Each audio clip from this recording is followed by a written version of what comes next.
Healthy Mommy, Healthy Baby. Ang Maternal Newborn Child Health and Nutrition Program o MNCHN ng DOH ay naglalayong gabayan ang pamilya mula pagbubuntis hanggang early childhood upang maiwasan ang komplikasyon at matiyak ang kaligtasan ng nanay at sanggol. Ano ang MNCHN program? Ang MNCHN ay nagbibigay ng organisado at tuloy-tuloy na pangangalaga para sa mag-ina. Tinutulungan nitong maiwasan ang mga panganib tulad ng anemia, infection, malnutrition at preterm birth. Sa tamang gabay, mas nagiging handa ang pamilya sa bawat yugto mula antenatal care at safe delivery hanggang breastfeeding at early childhood care. Paano nga ba makakatulong ang pamilya? Para kay nanay, napakahalaga ng regular prenatal check-up upang masuri ang vital signs, kondisyon ng sanggol, at anumang posibleng risk factor.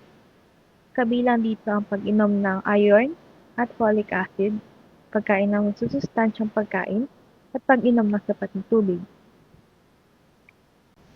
Mas mainam ding manganak sa licensed facilities sa tulong ng skilled birthing attendant para masiguro ang kaligtasan.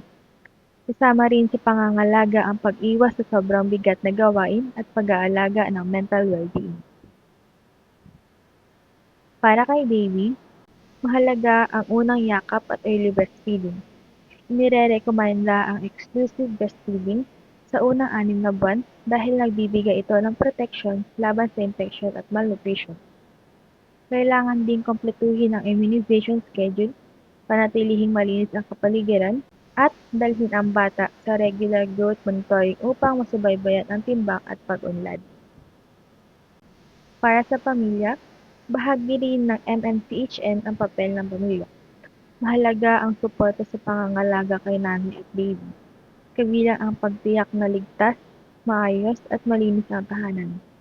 Dapat ding maging handa sa emergency signs tulad ng matinding pagdurugo, hirap huminga, lagnat o hindi pagdede. Mahalaga rin ang pagpaplano para sa check-ups, gastusin at pangangailangan at ang paghingi ng tulong sa health centers kung kinakailangan. Bakit mahalaga ang MNCHN program?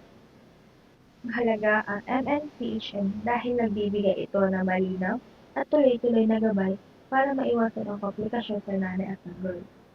Sa sistematikong pangangalaga, mas nagiging ligtas ang pagbubuntis, panganganak at pag-aalaga sa bata. Ito ang susi sa malusog na pamilya. Tandaan na magpakonsulta ng regular sa health center, sundin ang payo ng health professionals at kumpletuhin ang bakuna at scheduled check-ups. Sa tulong ng pamilya, komunidad at MSHN, makakamit natin ang mas ligtas at mas malusog na kinabukasan. Healthy mommy, healthy baby, healthy family.